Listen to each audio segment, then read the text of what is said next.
Hola, muy buenas a todos. Bienvenidos a Entrevistas con Amu, la revista hecha por y para estudiantes. Hoy estamos aquí con Juan Luis Ruiz del Amo, neurólogo, poeta, viajero, activista, muchas cosas en una sola persona, y con la quien hoy vamos a tratar muchos temas tanto de la neurología como de sus viajes y diversos aspectos más de su vida. Y creemos que va a quedar una entrevista bastante interesante, así que pues nada, ¿qué tal estás? Seguro que sí, que queda bien. Muchas gracias, Ángel, por la presentación y nada, pues dispuesto a que conversemos un rato, ¿no? Desde lo que yo pueda aportar de la neurología o los viajes o el activismo, lo que haga falta. Claro que sí. Pues mira, para ir empezando la entrevista siempre solemos hacer la misma pregunta para calentar ya. Lo primero, ¿por qué decidiste estudiar medicina? ¿Y por qué decidiste especializarte en la neurología? ¿Qué es lo que te llamó? Muy bien, es una buena pregunta, ¿no? Para ser la primera, además. A ver, yo quiero ser médico desde que dejé de querer ser astronauta. Entonces, dejé tarde de querer ser astronauta, la verdad, pues tendría ya a lo mejor 14 o 15 años. Sí. Pero desde entonces tenía la clara vocación de médico y era asimismo de neurólogo, ¿no? El cerebro es el órgano más noble, sublime y superior que tenemos en el organismo, el coordinador de todo el resto. Así lo creo. Y bueno, en cuanto te pones a estudiar un poco acerca del tema, pues te vas dando cuenta de lo mucho que ignoras, ¿no? Y eso te lleva a seguir tirando de hilo. Claro. Y lo que me llevó a estudiar algo de neurología en esa edad fue que mi madre fue diagnosticada de esclerosis múltiple. Y en esa época, además, bueno, esto es una enfermedad que cursa por brotes inflamatorios en el sistema nervioso. Y este principio pues fue así como bastante agresivo y bueno, pues claro, ya llamó la atención, ¿no? Entonces algo tendrá que ver, por supuesto, en mi elección final. Claro, es muy importante la circunstancia de cada uno en lo que acabamos siendo. Sí, muy bien, como has dicho, el cerebro tan complejo como desconocido. Después hablaremos un poco más de estos asuntos más extraños del sistema nervioso, pero quería empezar hablando de una parte más clínica, pues, de la neurología, ¿no? Y concretamente, como he mencionado antes, tú te has especializado, por decirlo así, más en el tema de las cefaleas, y quería empezar preguntándote sobre eso. ¿Qué son las cefaleas y existen diferentes tipos de cefaleas? Claro que sí, hablemos un poco de cefaleas. La palabra cefalea realmente quiere decir dolor de cabeza. Tiene su etimología, ¿no? Realmente de cefa, y no me voy a meter en lo de la etimología, pero el tema es que cefalea significa dolor de cabeza. Dolor de cabeza hay un montón y son muy diversos, ¿no? El más frecuente en la población general es la migraña, pero también tenemos la cefalea tensional, la cefalea en racimo. Hay muchos tipos de dolor de cabeza y en la clasificación, en el apartado final, te aparece ya un mejunje de cefaleas que no han sabido clasificar bien siquiera, en el sentido de que es, pues, cefalea inducida por el estornudo, cefalea inducida por los vuelos, o por, bueno, lo que vengo a querer decir es que la clasificación de las cefaleas realmente es inmensa. Lo que sí sabemos es que es una enfermedad muy prevalente en la población general y que la gente realmente no lo trata o no sabe tratarlo, y esto pasa muchas veces con las condiciones que son muy prevalentes en la población. Poca gente sabe que hay tratamientos preventivos para el dolor de cabeza, además del tratamiento sintomático, de que cuando te duele te tomes un ibuprofeno. Y es de la combinación de los dos cuando vas, ¿no?, ajustando y estas cosas. Y luego además están las intervenciones tipo la infiltración de nervios epicraneales o así, que fue quizás en lo que más me especialicé gracias a una rotación que hice en Madrid con el doctor Porta en la unidad de cefaleas, que bueno, son unas máquinas al respecto, ¿no? Y en cuanto a las infiltraciones, pues es su fuerte quizá, ¿no? Entonces allí lo pinchan todo y yo me vine para acá con este nuevo saber y con ganas de aplicarlo. Y entonces en el hospital hicimos un proyecto que la verdad es que fue bastante bonito y exitoso. Fue el Hospital de Día de Cefaleas, ¿no? Un espacio donde pudiera estar atendido por enfermeras, fueran pasando los pacientes y vinieran dirigidos a una intervención de este tipo. Ya sea el pinchar nervios epicraneales o pinchar botox o poner algún anestésico vía intravenosa o cosas por el estilo. Un proyecto muy interesante, vaya. ¿Y esto era algo que antes no se hacía aquí en Granada? No, claro, de estos hospitales de día de cefalea me parece que había 1 o 2 en España cuando lo hicimos, la cosa, y ninguno en Andalucía, por supuesto. Es un concepto, nuevo, ¿no? Qué guay. Sí. Y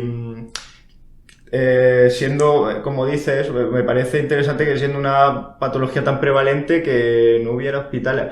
Y también me ha interesado eso que has dicho de que es algo que se suele pasar por alto, ¿no? Como es quizá tan prevalente, se le presta menos atención. Así que quería preguntarte un poco, así para informar a la población general, de cuál sería el punto en el que deberíamos acudir a consulta ante una cefalea. Vale, hay una división clara. ¿Tenemos una enfermedad aguda o una enfermedad crónica? Porque si tenemos algo que acaba de empezar y es un dolor de cabeza que nos preocupa por cualquier motivo, si acaba de empezar, está justificado consultar. Es decir, cuando está empezando. Ahí ya, por supuesto, hay unas cuantas cosas que nos indican mayor gravedad, ¿no? Como, por ejemplo, el que la cefalea sea en trueno, se llama, que es que pase como de no me duele a me duele un máximo, ¿no? Justo cuando empieza. O también que tenga alguna focalidad neurológica asociada. Esto quiere decir que a la vez pues no pueda hablar bien el paciente, no pueda mover un brazo, o no. Cuando pasan cosas a la vez que la cefalea, y esas cosas pueden estar revelando un daño en el sistema nervioso, ¿no? Eso es en caso de la situación aguda, ¿no? La cefalea que acaba de empezar. Ahora, si soy una persona que sufre de dolores de cabeza, pues bueno, hay que conocer un poco, cada uno conocer su enfermedad, empezar a relacionarse con ella, ¿no? Y ver cuándo me duele, ver cuándo no, detectar un poco estas cosas. Cuando se tiene dolor de cabeza, si lo que queréis es un número que, la verdad, bueno, no siempre están los números, pero... Ya, es difícil. Sí, las clasificaciones que nosotros hacemos como que a partir de 4 dolores de cabeza al mes o así, empieza a tener ya una frecuencia que consideramos relevante. Esto quiere decir que todas las semanas te duele la cabeza al menos un día, ¿no? Pues eso, habría que consultar realmente cuando la frecuencia o la intensidad están mermando nuestra vida diaria. Ese sería... Vale. Sí, yo creo, orientativamente, creo que está bastante bien, así tener una referencia que eso nunca viene mal, ¿no? Claro. Y quería preguntarte también un poquillo más sobre este tratamiento que me has dicho de inyección de anestésicos para bloquear los nervios epicraneales, ¿no? ¿Qué ventajas puede tener sobre, por ejemplo, tomarse un AINE, un paracetamol? Muy buena pregunta. A ver, el AINE, el ibuprofeno, dextroprofeno, el que te tomes, se va a absorber. Va a tener una absorción además en la migraña, que es el dolor de cabeza más frecuente, retardada, porque hay también una gastroparesia en la migraña que hace que se absorba todo más lento. Y va a tener efecto durante las horas que tenga. Estamos hablando de a lo mejor eso, ¿no? De que empieza a hacer efecto a la media hora y luego tiene efecto durante 3, 4 horas. Un buen efecto, ¿no? Vamos a mirar ahora y con sus efectos secundarios derivados de que la sustancia va a todo el organismo, ¿no? Exacto. Vale. Vamos a comparar ahora estos datos con la infiltración anestésica. La infiltración anestésica están metiendo anestésico local, mepivacaína, bupivacaína, lidocaína, cualquiera de esta familia, y lo están metiendo en un punto concreto. La absorción sistémica de esto es mínima o nula. Están metiendo anestésico local en el tejido subcutáneo, ¿no? Es lo que hace, se hace con muchísimos fines, y ahora lo vamos a hacer alrededor de un nervio. Vale. Normalmente el nervio que más se utiliza es el nervio occipital mayor, que tenemos 2, están aquí detrás de la cabecilla, incluso nos podemos aprender a tocárnoslo y ver dónde están, y se ve dónde están las 2 cuerdecillas que llevan la inervación de como 2/3 de la sensibilidad de la cabeza. Un montón, ¿no? Bloquear esos nervios, depende de la sustancia, el bloqueo puede durar 2 horas o hasta 6 horas o así, es inmediato, en el momento en el que lo pinchas ya está. No va a tener efectos secundarios sistémicos porque no se absorbe sistémicamente, más allá de que se pueda dar algún síncope, ¿no? O alguna cosa en el momento de pincharlo, porque sí que duele, ¿no? Es decir, cualquier pinchazo duele, el anestésico local pinchado duele. Pero luego, la gracia de esto es que el efecto no dura el tiempo que está el nervio bloqueado, sino que realmente dura mucho más. En mi experiencia normal, como 2 meses o así, suele estar la gente libre. Y hay veces que mucho más. Lo que está pasando aquí es que estás cortando un círculo vicioso en el que toda señal sensitiva realmente, ¿no? Es decir, ya sea de la dura o ya sea de la cabeza, está interpretada como dolor. Y estando en esa situación, cortas el mayor tronco de inervación sensitiva que está llevando información a ese cerebro. Entonces deja de haber señales, ni de dolor, ni de sensación, ni de nada, ¿no? Y este shock es el que el que tiene el efecto, ¿no? El que hace que se corte ese círculo vicioso. Esto se utiliza mucho en estatus migrañosos, por ejemplo. Sí. Gente que tiene un dolor continuo de cabeza durante más de 3 días, continuo. Eso es, bueno, pues la cosa. Esto es un buen método para cortar este círculo vicioso y con ello, pues bueno, mejorar y salir de ese dolor de cabeza, de esa situación tan terrible. Sí. Jolín, pues qué interesante, así yo creo que es algo bastante desconocido, ¿no? Sí, eso es. Pues, y es una herramienta, pues, bastante... con un perfil de riesgo-beneficio bastante favorable, ¿vale? Muy interesante eso, desde luego. Yo no tenía mucha idea de que eso se practicara.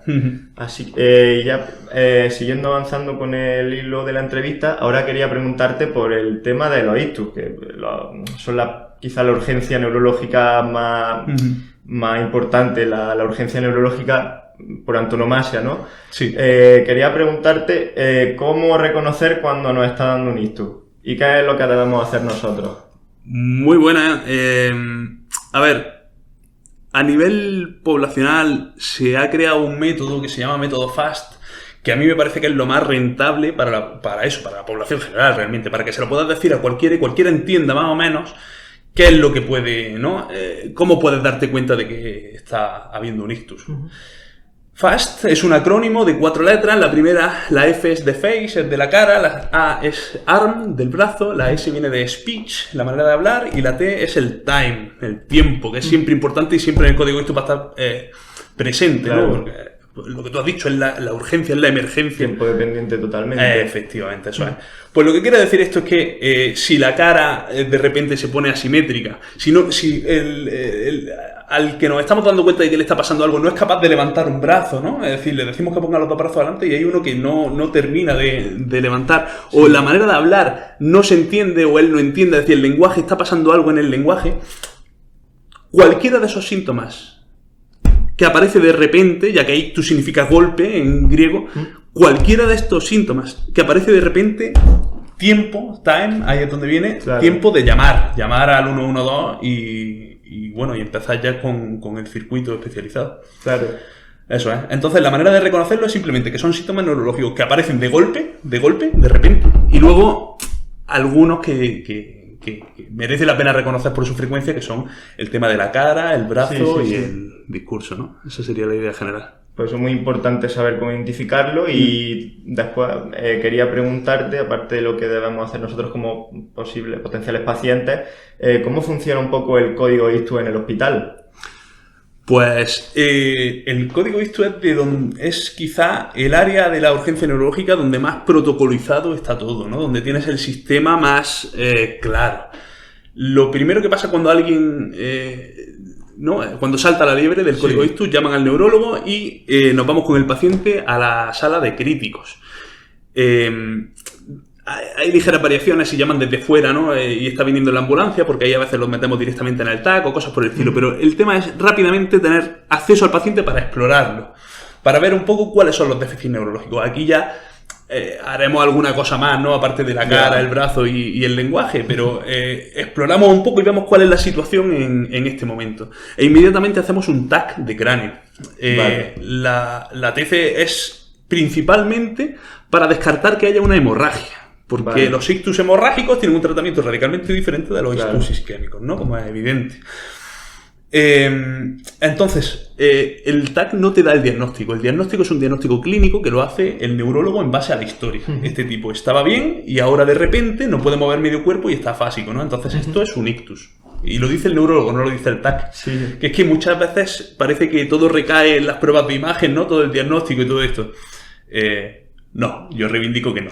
La exploración es... Además, la neurología es como una de las especialidades donde más importancia tiene la clínica, ¿no? Tal cual, eso es. Y la exploración neurológica es de lo más bonito que hay, realmente.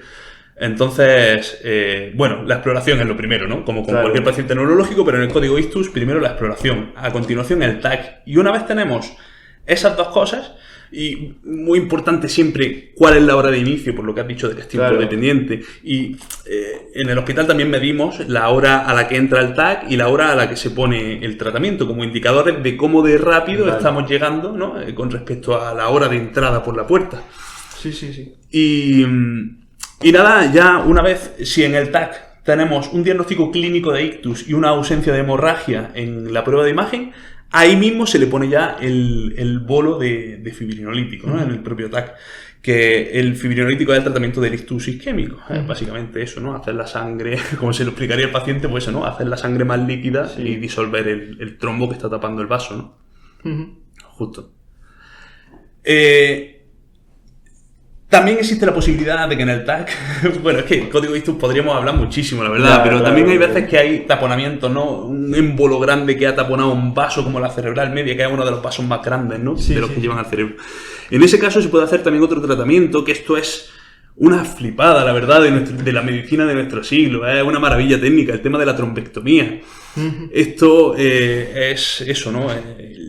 Visto desde fuera puede parecer casi un videojuego en el que vas inyectando contraste, ves cómo salen los vasos y vas avanzando primero con una guía y luego con un tubo hasta llegar a donde está justamente el trombo, y una vez allí abocas una pequeña manguerita y chupas. Realmente eso, desde la femoral por aspiración. Sí, normalmente se entra desde la femoral, aunque se está haciendo también algo también desde la radial y así, pero lo clásico, lo normal es... Qué guay. Sí. Pues mola conocer un poco más del código ictus y que sepa todo el mundo un poco más qué es lo que se hace después de una vez se produce esta urgencia tan crítica. Claro. Y eso, y una vez hemos hablado de los ictus, esta urgencia tan crítica, también me gustaría hablar un poco de enfermedades neurodegenerativas, concretamente el Alzheimer, que es la más prevalente. ¿Qué hay y por qué se produce el Alzheimer? Excelente pregunta que se están intentando responder los científicos a lo largo de todo el mundo, ¿no? Sí, pero a este respecto, vamos a partir de lo pequeño, de mirar el cerebro con una lupa en el Alzheimer, y entonces lo que nos encontramos es que se está acumulando una proteína que se llama beta-amiloide. Esa proteína no es una proteína específica de una función, como puede ser cualquier otra proteína, ¿no? La proteína C reactiva o la transtirretina, cada una es una proteína específica que sirve para algo. El beta-amiloide es más bien un producto final de degradación de las proteínas, ¿no? Entonces, ese producto que debería degradarse del todo y eliminarse, no se está haciendo así y lo estamos viendo acumulado en el cerebro. Ahora, ¿qué es lo que nos lleva a esta situación? Siempre hay un porcentaje, una variabilidad genética, ¿no? Que te puede predisponer a esto, pero sobre eso no se puede hacer mucho, y a mí me gusta más enfocarme en las cosas en las que sí se puede hacer. Respecto a eso, hay un tipo que se llama Hachinsky, que... ¿lo conoces? ¿Puede ser? No me suena, ¿no? Bueno, este tipo es un argentino que ha estudiado muchísimo sobre Alzheimer y ha hecho algunos estudios poblacionales que dan unos resultados brutales. A lo que me refiero es que relaciona directamente los factores de riesgo vascular con el desarrollo de Alzheimer. Si tú no te cuidas, si tú fumas, si tú llevas una vida sedentaria, comes también mal y desordenado y todo esto, eso se ha visto que lleva a Alzheimer con mucha más frecuencia que aquel que se cuida y que no es decir, que lleva una vida mucho más ordenada y dirigida. Realmente esto tiene sentido, ¿no? Si llevas una vida así tan desordenada, poco cuidada y con tanto tóxico, el que se acumulen productos de desecho en tu cerebro, pues suena a una consecuencia razonable. Y sin embargo el enfoque es innovador, ¿no? Hombre, aunque se planteó ya hace varios años, pero me refiero que lo que podemos hacer para el Alzheimer es lo mismo que podemos hacer para muchas otras enfermedades a la hora de prevenir, que es llevar una vida, ¿no? Acorde, ¿no? Sana. Sí, yo creo que eso al final es un punto en el que solemos llegar a un acuerdo en todas las entrevistas que hacemos de todas las especialidades. Los hábitos de vida son fundamentales para prevenir que se desarrolle cualquier cosa, ¿no? Tal cual, eso es. Lo que pasa es que siempre se llega por la vía mental, ¿no? Claro. De una manera, pero hay que llegar por la vía experiencial, ¿no? Hay que hacerlo y sentirte bien contigo y con tu cuerpo y eso. Ya. Más que simplemente elucubrar, ¿no? Lo bien que estaría, ¿no? Sí. Pues eso, muy interesante que...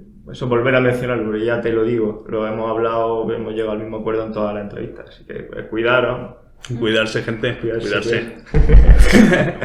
Ahí está. Pues vale, Una preguntilla más así del Alzheimer. ¿Hay algún factor que influya ya fuera de que sea una enfermedad que realmente es bastante desconocida? ¿Hay algún factor que implique que tenga un papel relevante en lo rápido que se desarrolla la enfermedad? Porque no todos los casos se pierden funciones igual de rápido, ¿no? Sí, bueno, un tema fundamental es la reserva cognitiva, que depende de muchas cosas. Algunos de los factores que ya han sido demostrados ligados a esto es el tiempo de educación, ¿no? El cuánto has estado academizado, ¿no? El tiempo de estudio te da más reserva cognitiva. Esto lo que nos lleva a pensar es que realmente el aprender cosas, el intentar recordar, el hilar diferentes conocimientos, todos esos procesos te llevan a tener más reserva cognitiva. Luego también te digo que en la experiencia clínica los Alzheimer son un grupo bastante heterogéneo, en el que hay gente que se queda estancada en el mismo estado funcional durante muchísimo tiempo y hay otra gente que va en picado y hasta el final. Y esto tiene también la contrapartida, la cara B, la parte mala de que las enfermedades del cerebro te pueden destrozar el cerebro prácticamente entero y mientras sigas deglutiendo y respirando vas a seguir vivo. Y entonces esto con el Alzheimer en concreto, pues bueno, eso da lugar a muchos, ¿no? Dilemas éticos. Sí, es una situación realmente dura, ¿no? Completamente. La persona deja de ser ella y sigue funcionando su organismo, como dices, pero... Completamente. De hecho, se describe con frecuencia una primera fase en la que hay cierta afectación del ánimo, cierta depresión al principio, que puede coincidir con cuando están esos síntomas incipientes pero rápidamente llega una anosognosia, una falta de conciencia de la enfermedad en la que el paciente ya no sabe realmente que está enfermo. Ningún paciente de Alzheimer me he encontrado que me diga, no, sí, yo vengo aquí por mis problemas de memoria. No, esa gente viene de otra manera. Claro. Una cosa. Sí. Y realmente es duro para el familiar. Y el que se tiene que cuidar es el cuidador. Que es posible que termine por descargar frustraciones o cosas por el estilo, ¿no? Con el paciente si no se cuida él de no quemarse de tanto cuidado y tanto... Eso es durísimo, tanto... Bueno, el paciente ya llega a un punto en el que deja de tener conciencia, pero para el entorno familiar sí que es duro. Sí, completamente, eso es. Vale. Pues bueno, ¿tenía algo más que decir? Nada, es que es decir, entiendo que el enfoque que le estamos dando al Alzheimer, pero bueno, a cualquier tema sobre el que me pregunte, yo voy a intentar darle un enfoque similar. Es decir, hablamos de patología, de histopatología, de citología, de ciencias básicas, ¿no? Que están ahí, pero también hablamos de lo social, porque realmente el Alzheimer no es solamente que una célula acumule beta-amiloide, ¿no? Es mucho más, ¿no? Esa célula está en un cerebro y ese cerebro está en una persona y realmente la problemática de la enfermedad está a ese nivel, más que, ¿no? Aunque lo necesitamos todo para tener la perspectiva completa, ¿no? Pues es muy importante que no se nos pierda y no centrarnos solo en lo biológico, que es verdad que a veces yo creo que se tiende mucho, ¿no? Y olvidamos otras partes también importantes. Tal cual. Pues ya para acabar un poco esta parte de enfermedades neurológicas, quería preguntarte así una que yo creo que es bastante poco prevalente y muy rara, pero que me parece interesante, como son las prionopatías, las enfermedades por priones, que suelen ser neurodegenerativas, ¿no? Bueno, no sé si hay alguna que suceda fuera del sistema nervioso, pero... Sí, pues la verdad es que la mayoría tienen una predilección tremenda por el sistema nervioso, efectivamente. Las más conocidas no son el Creutzfeldt-Jakob, la enfermedad de las vacas locas, ¿no? Esta encefalopatía espongiforme. Luego está el Kuru también, que esa se puede conocer también, ¿no? Derivada, descrita en algunas tribus carnívoras, ¿no? Sí. Lo de los priones es, dicho mal y pronto, una locura. Es decir, sabéis que son proteínas que son especulares a otras proteínas que son normales y que realmente cuando interaccionan con la proteína normal hace que las dos se conviertan en la forma especular y que no es funcional. Y entonces esta manera de transmitirse de proteína a proteína hace que esta enfermedad no sea transmitida, realmente no es un virus, no es una bacteria, no es tampoco un tumor de tu propio cuerpo, no es una forma de vida que está ahí, sino que es simplemente una proteína, ¿no? Que tiene esta capacidad de ir expandiéndose y haciendo disfuncional al final al cerebro entero, ¿no? Y son patologías en las que se puede hacer algo, suelen tener un pronóstico fatal por la mayoría de casos. A ver, lo mejor de estas patologías es que son extremadamente raras. Claro. Entonces, eso, se sospechan con alguna frecuencia, la gente que estudiamos que estas cosas existen, pero luego yo la verdad es que eso, todavía no me he encontrado ningún caso confirmado patológicamente de eso. Sí sospechas bastante gordas, pero bueno. En cualquier caso, el tratamiento de estas cosas es bastante difícil, ¿no? Experimental y con un pronóstico infausto.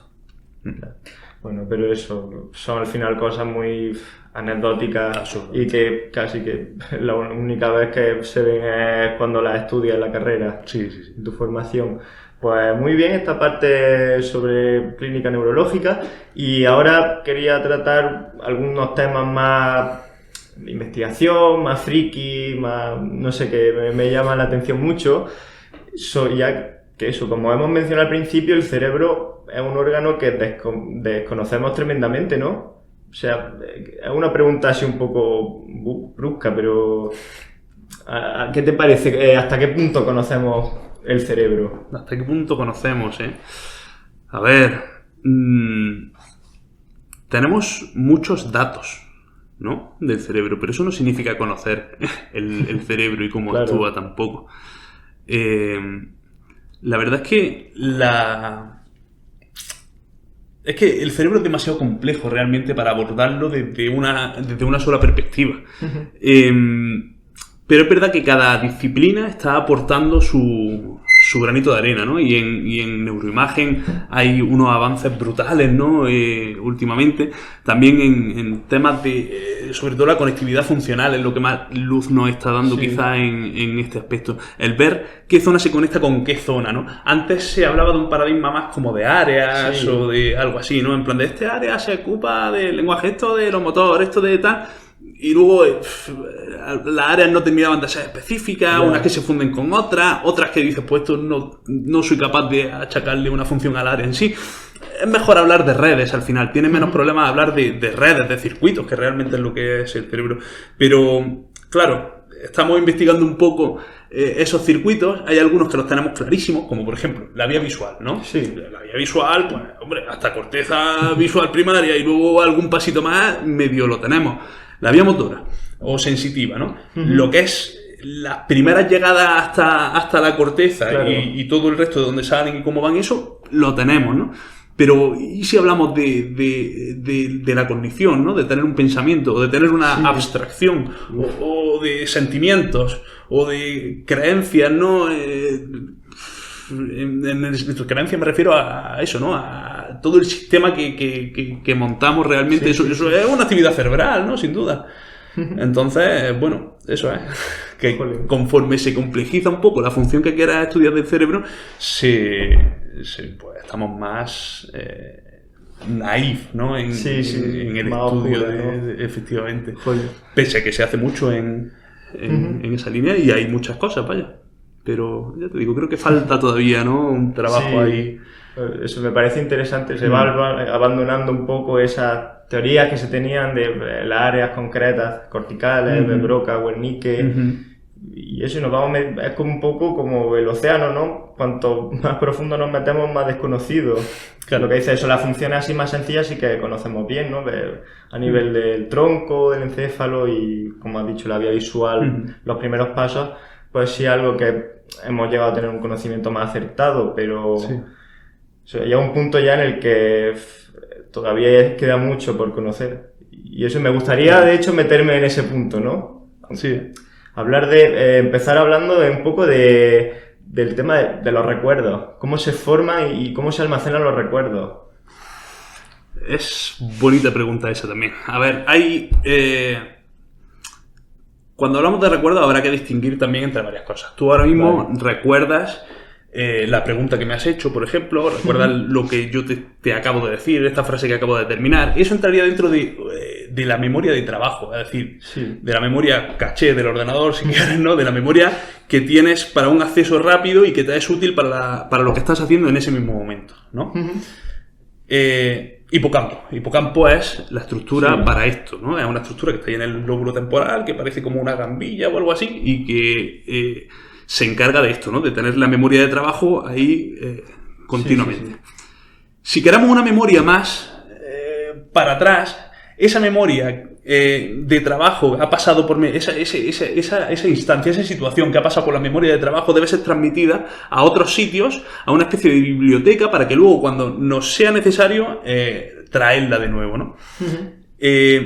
¿Dónde se guarda la memoria? Es una buena pregunta que no tiene una respuesta fácil, como todas las buenas preguntas. Claro. Se dispersa esta información, depende de lo que tenga esa memoria. Esa memoria puede que tenga bastante información visual, puede que tenga algo de información sensitiva, y va a tener también algo de información de lenguaje, ¿no? Sí. Pues cada cosa irá un poco, ¿no?, como para su sitio. Y en el momento en el que tú quieras recuperar esto, lo harás a través del lóbulo frontal y las funciones de atención. Vale. Y con esa función de atención volvemos al hipocampo, que busca en los sitios donde y recrea el recuerdo finalmente. Es, bueno, eso, más o menos, ¿no? Y simplificado. Sí, pero... sí. Y, en plan, metiendo un poquillo más de punta al asunto, no sé si habrá alguna... Supongo que eso todavía no conoceremos mucho, pero ¿cómo se conoce algo del mecanismo en el que se almacena exactamente esa información? ¿Cómo? ¿En electricidad? ¿Cambio en las neuronas? Hay intuiciones, pero no hay una evidencia clara. Sí.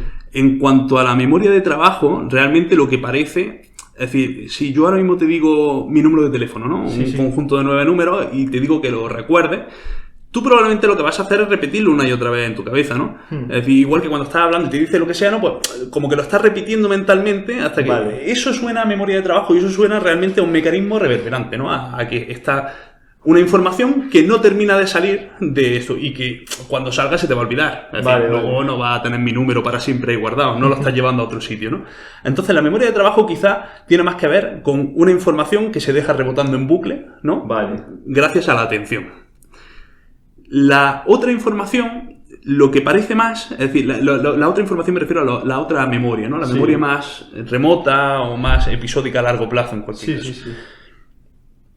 Esa memoria, lo que parece más bien es eso, ¿no? Que tenemos un lóbulo frontal que busca, que intenta ver cómo eran las piezas, ¿no? Y dice, pues yo estaba más o menos aquí y tal, y ya junta las piezas que estarían almacenadas realmente, probablemente de una forma estructural, ¿no? Porque es algo a lo que puede acceder muchísimo más tarde. Esto ya no es un círculo que se está repitiendo todo el rato, sino que es una cosa que ha quedado ahí almacenada para cuando haga falta. ¿Cuál es el modo en el que se almacena?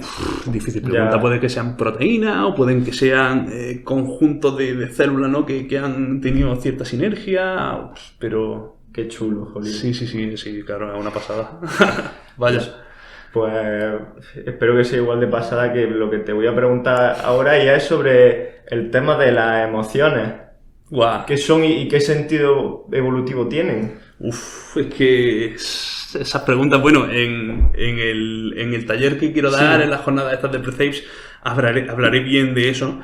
Porque tengo mucha curiosidad por conocerlo hoy. Es que yo también, porque realmente las emociones son una función cerebral superior importantísima y muy poco valoradas. No voy a decir poco exploradas, porque es verdad que, bueno, hay gente que se ha interesado y que se han puesto ahí, ¿no?, esfuerzos académicos, pero realmente en la clínica, desde la neurología, no le prestamos apenas atención. Desde la psiquiatría tienen una visión que no es la visión de las neurociencias realmente, tienen una visión más, bueno, diferente. Y luego la visión clásica de las neurociencias, que nos habla de que hay como unas emociones básicas, ¿no? Que si el miedo o la tristeza o eso, y que a partir de eso ya vamos construyendo, como si hubiera eso, ¿no? Tienes estos ladrillos y todo el mundo tenemos esos mismos ladrillos, y a partir de ahí vamos construyendo. Que es una cosa que parece bastante intuitiva, pero realmente luego entra en conflicto cuando empieza a hacer estudios, ¿no? Y te das cuenta de que la ira no va solo por esta vía, sino que puede ir por estas otras vías, y que además esta vía que utiliza la ira también la utiliza la alegría, ¿no? Es decir, es que no hay... Sí, hay mucho solapamiento, tanto de uno para muchos como de muchos hacia uno, ¿no? Estas propiedades que tienen las vías de generación y de multiplicidad. De generación significa que puedes llegar al mismo resultado por muchas vías, y multiplicidad lo contrario, que una sola vía puede dar lugar a varios resultados. Eso pasa en el sistema nervioso todo el rato y en las emociones tiene que pasar, ¿no? Pues la perspectiva que he leído y que me ha atraído muchísimo y que os quiero traer al Precepts es la de la teoría de las emociones construidas. Vale. Esto, ya te digo, me parece que la base de la que parte es estos estudios neurocientíficos y una intuición que dice que esa emoción realmente surge de un cerebro que es una máquina predictiva, una máquina que continuamente está prediciendo cuál es el estado siguiente de la materia, y esa emoción surge del contexto, realmente. El contexto del cerebro quiere decir tanto el medio interno como lo de fuera. Entonces, aparece un león, clásico ejemplo. Vale. Tiramos de ese, ¿no?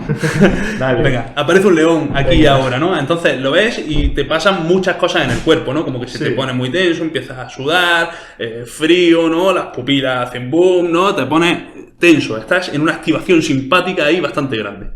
Esa situación de actividad simpática y el león, todo el contexto de medio interno en el cual estoy acelerado, estoy sudando, estoy frío, tengo las palmas sudorosas, más hay un león, significa que tengo miedo, ¿no? Vale.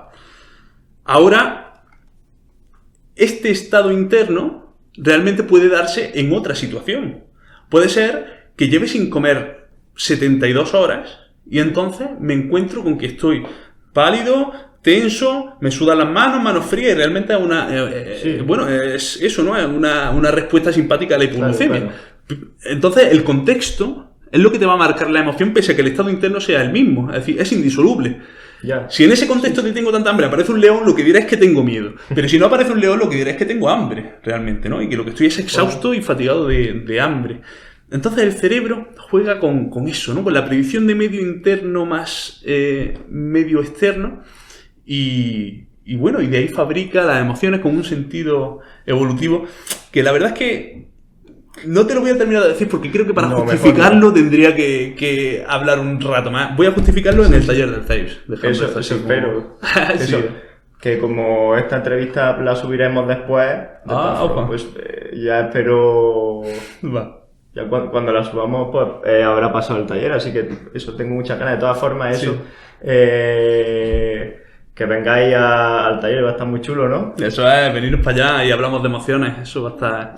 Bueno, que sean los que hayan venido, porque esto ya lo verán cuando pase. Es promoción a posteriori, ¿no? Sí.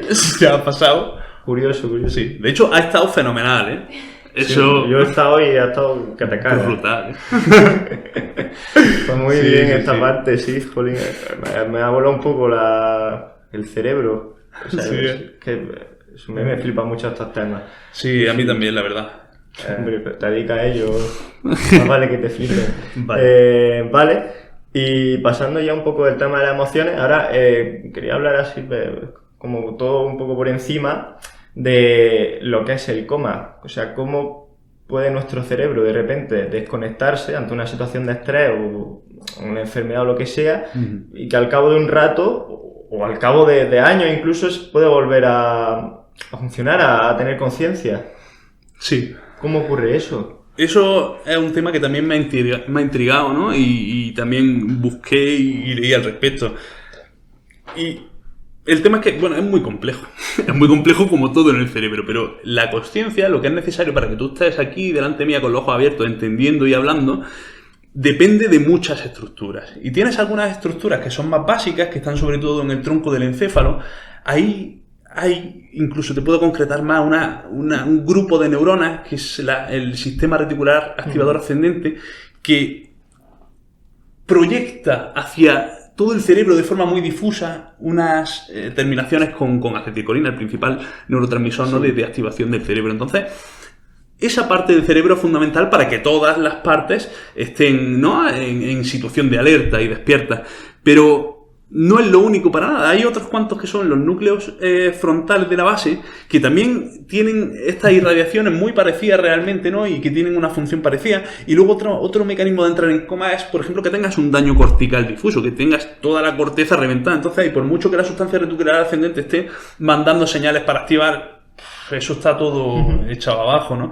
Entonces, bueno, y otra causa también de coma sería el metabólico, ¿no? El que tengas algún tóxico en la sangre o una falta de algún nutriente en la sangre que hace que el cerebro no pueda seguir funcionando. Vale. El meterse en ese estado de stand-by, ¿no?, de dejar el botoncito rojo y ya veremos si me enciendo o no me enciendo, es algo muy típico en el cerebro, desde los síncopes, ¿no?, desde el tema de que está bajando la presión y tal, pues el cerebro dice, mira, fuera, y luego ya reconectamos, ¿no? Sí, sí. En la situación del coma, pues es una situación más larga realmente y con sus diferencias en cuanto a la causa, sobre todo, ¿no? Vale. Pero eso, la afectación puede estar en varios sitios y es una de las cosas donde hay más... es más difícil predecir, porque realmente lo mejor que hace un médico es predecir realmente qué es lo que va a pasar. Y es una de las situaciones más difíciles de predecir, ¿no? Cuando te preguntan, claro, ¿va a despertar? Pues a ver, bueno, es la cosa. Tienes unos cuantos datos con los que puedes hacer una conjetura y de ello el más valioso además es la exploración a lo largo del tiempo. Es decir, que sigas viéndolo y que si ves que estás llevando un ritmo en el que vas recuperando funciones y tal, o si ves que estás estancado y que llevas sin hacer nada durante mucho tiempo, ¿no? Bueno. Sí, pero eso es una situación compleja de predecir. Claro que eso. Tiene toda la pinta, de verdad. Pues muy bien, así de interesante también el tema del coma. Y otro punto del que quería hablar es de la plasticidad cerebral. ¿Cómo es posible que al final pues, se supone que las neuronas no tienen la capacidad de dividirse como tal? Pero ¿cómo puede nuestro cerebro recomponerse ante una lesión, ante que tengamos un traumatismo o que nos hayan disparado? ¿Cómo ocurre eso y hasta qué punto puede regenerarse el cerebro? Tal cual. Eso es precioso. La plasticidad cerebral es algo que pasa tanto en condiciones de salud como de enfermedad. En las condiciones de enfermedad como que se aprieta la tuerca, ¿no?, y se llega al máximo esa plasticidad cerebral para intentar recuperar las funciones que hemos perdido. Pero durante toda la vida, cada vez que aprendemos algo y cada vez que hacemos lo que sea, el cerebro se está continuamente recableando para intentar optimizarse en las funciones que les damos, ¿no?, día a día. Sí que es verdad que es mucho más fácil de comprender y de explicar cuando tenemos un daño agudo en el que te han quitado una parte del cerebro, ya sea con cualquiera de las cosas que has dicho o con un ictus, que es otra causa también de que se te muera una parte del cerebro. Vale. Cuando tienes un ictus, por poner algo que está así como bien estudiado y esto, pierdes la función y durante el primer mes ves cómo se recupera ahí, ¿no? Está el cerebro a toda leche como ajustando lo que puede, ¿no? Esos mecanismos de plasticidad llegan a un límite vale. Y bueno, a partir de los 6 meses más o menos, pues se sabe más o menos que la situación no va a variar drásticamente, ¿no? Mientras que eso, justo cuando te da el ictus y de repente no puedes mover medio cuerpo, hombre, a ver, ¿no? Es decir, ahora mismo tienes un tiempo en el que puedes recuperar esa función, ¿no? Sí, no del todo, no todo. Es que depende de muchísimas cosas, ¿no? Y no es lo mismo que le dé un ictus a un niño que se lo dé a un hombre de 90 años, ¿no? Sí. Pero vaya, la plasticidad cerebral es la esencia del cerebro, es como se cablea desde un principio, ¿no? Vale. Al principio lo que pasa son eso, ¿no? Tienes una masa ingente de neuronas en ese cerebro de niño que van estableciendo conexiones y que se van cableando en función de las respuestas de las conexiones que han sido más fructíferas para la vida, ¿no? Luego viene la adolescencia, viene ahí una tala, ¿no? una poda neuronal brutal en la que se pierden muchísimas neuronas. Y las que quedan son las que se han demostrado más útiles, ¿no? Después de eso sigue habiendo plasticidad cerebral durante toda la vida. Y lo que pasa es que es verdad que no es tan bestia, ¿no? Sí. Como en los niños, ¿no? En los niños realmente está ese mecanismo como príncipe. Pero ya te digo, es la esencia del cerebro, vaya, la plasticidad cerebral. Otra poesía, yo eso siempre pienso en plasticidad, pues era más pensando en lo que te había comentado yo, pero sí, no, es verdad que es algo que ocurre constantemente en el mismo desarrollo del sistema nervioso. Me parece interesante eso de que diga que es la esencia. Tal cual. De hecho, es que cuando estudiáis, yo creo que os daréis cuenta, el cerebro el cerebro es plástico completamente, ¿no? Y ahora mismo estáis en una época en la que a lo mejor hay que estudiar mucho, época de exámenes y así, y lo que toca es estar centrado y así, y el cerebro se adapta a eso y lo hace bien, lo hace lo mejor que puede, ¿no? Y luego, en el hospital también y en la neurología, yo me he dado cuenta de que hay un salto como para R3, como cuando estás en el tercer año de residencia más o menos. Y pasa más o menos en todas las especialidades, aunque en algunas pasa antes, en otras pasa después, pero empiezas a pensar como alguien de tu especialidad, ¿no? El pensamiento de neurólogo no terminas de desarrollarlo hasta eso.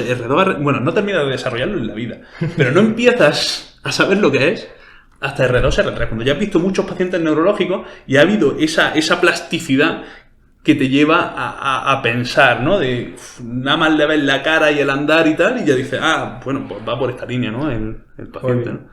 Eso es. Ostras, qué guay eso, de verdad. Vale, pues ya para acabar con esta parte tengo 2 preguntas más, así más filosóficas, quizás, y quería preguntarte a ti como neurólogo y persona que ha investigado y curiosa, ¿qué opinas sobre el alma? ¿Existe el alma? ¿Hay algo después de la muerte? ¿Somos más que carne? Sí, vaya preguntita me traes. Total. Sí, Ángel, pues la verdad es que para buscar la respuesta a esa pregunta no podemos quedarnos solamente con el prisma de la ciencia. La ciencia es una perspectiva, pero luego hay mucha otra gente que se ha hecho esta misma pregunta desde otros lados, ¿no? Realmente, de ¿existe el alma o no existe? Y la cosa es que, bueno, yo creo que sí. Yo creo que existe la materia, ¿no? Eso lo cree la mayoría de la gente. Creo que existe la energía, que eso también pues es la cosa, ¿no? Es decir, toda materia lleva asociada a una energía, ¿no? Es algo que está en la naturaleza de las cosas. Y luego creo que existe el significado, que eso es lo que quizá conlleva un pequeño salto de fe, ¿no? Pero esta materia y esta energía tiene un sentido. El cerebro no es solamente la materia, las neuronas, y no solo la energía, no son solo los circuitos, sino que tiene un sentido más allá, ¿no? Pues lo mismo pasa con todo. Si piensas de esa manera, terminas llegando al alma. Y la cosa es que desde el alma quizá puedes llegar a cosas que también se llega por la ciencia. Me voy a querer referir ahora a Siddhartha Gautama Buda. Este señor desarrolló hace 3000 años una teoría del inconsciente.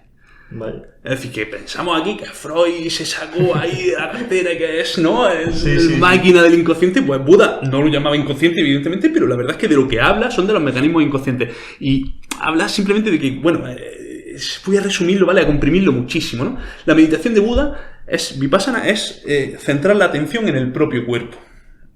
Lo que dice este señor, de lo que se dio cuenta, es que cualquier cosa que pasa provoca cambios en tu cuerpo, y esos cambios en tu cuerpo son rápidamente etiquetados como con aversión o con apego, ¿no? Es decir, con me gusta o con no me gusta.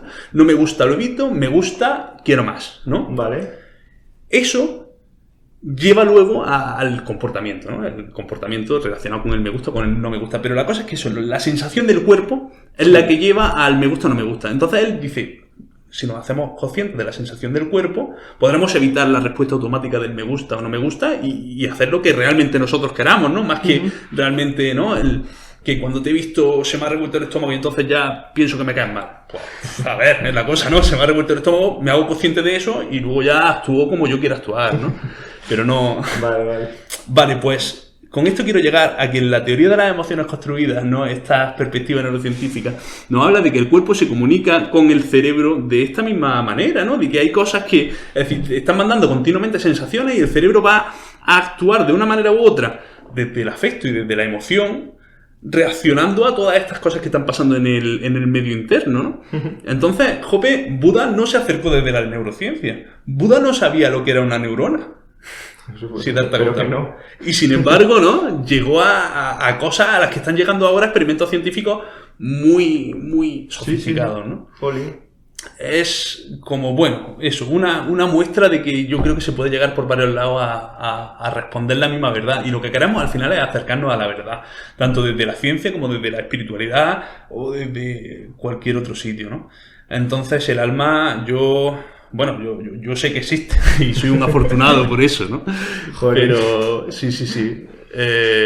Y bueno, y es la cosa, se conecta al cuerpo a través del cerebro probablemente, ¿no? El gran organizador de... Mola mucho, de la materia. Sí, señor. Pues eso, muy filosófico, como te comentaba. A preguntas filosóficas, la respuesta difícil y seguro que eso, podríamos estar hablando de esto años, yo diría. Vale. Casi, o más. Pero bueno, para seguir con la entrevista y volver a poner un poco los pies en la tierra, venga, antes de otra pregunta filosófica también. Vale, ¿por qué no? A ver qué te parece. Y está últimamente muy en auge, pues, como todo el mundo sabe, el tema de las inteligencias artificiales y tal, que al final, pues, no realmente llegan a ser inteligencia como tal todavía, más bien son eso, bases de datos y programas informáticos que buscan información y correlaciones, pero quizás sí tienen algo de similitud al final con nuestro sistema nervioso central, de un punto eso, muy alejado, pero quería preguntarte si crees que en algún punto se podrá llegar a replicar al cerebro con la tecnología. Buena pregunta filosófica y futurista. Sí. A ver, modelos que han revolucionado actualmente el tema de la inteligencia artificial, que son los transformers, ¿no? Como ChatGPT y todo esto, y los de imágenes y esto, lo que se basan es en predecir. Realmente son modelos predictivos en los cuales, en base a una palabra, predice la siguiente. Sí. Te he dicho hace nada también que el cerebro es una máquina predictiva. Es lo mismo, ¿no? Decía, a partir de la información que tiene ahora mismo, predice lo que va a pasar en el próximo segundo. Y lo que entra por los sentidos confirma la predicción, realmente. Las máquinas ahora mismo están en el punto de predecir y están en el punto cada vez menos, pero unimodal, ¿no? El cerebro es multimodal, tiene información de un montón de sitios, ¿no? Es la cosa tanto táctil, auditiva, visual, olfatoria, gustativa, propioceptiva, tiene un montón, ¿no? Y de medio interno, un montón de información. Sin embargo, las máquinas realmente pues solamente pueden hacer lenguaje, o AlphaGo o AlphaZero pueden hacer ajedrez o Go, ¿no? Como que pueden hacer una función muy bien en base a eso, a un mecanismo que realmente se parece al del cerebro y que utiliza nombres parecidos, como las redes neuronales y cosas por el estilo. Realmente se intentan parecer e intentan emular lo que un cerebro hace, que es... es que el cerebro... Claro que queremos imitarlo, ¿no? Si es que es menudo órgano. Pero el tema está en que llegar a conseguir un cerebro o algo que actúe como un cerebro implica, por un lado, que tenga tantos modos como tiene un cerebro, ¿no? Es decir, que tiene que ser una cosa interactiva con el medio en ese sentido. Y luego hay otra salvedad, que es que el cerebro parece que cuando se desarrolla evolutivamente tiene una importancia grande también el tema de la energía. Tiene que conseguir energía para todos sus órganos que tienen sus necesidades diversas, ¿no? Y esto...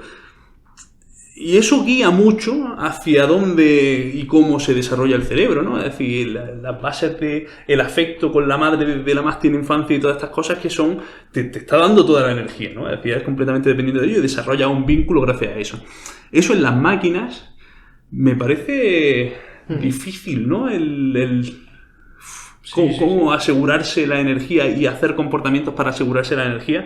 Creo que es un tema que no... Bueno...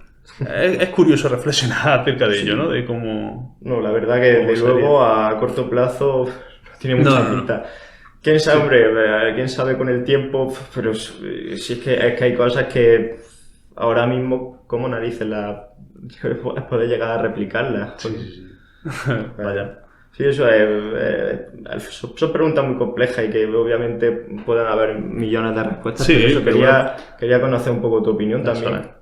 Creo que a mí me ha parecido muy interesante.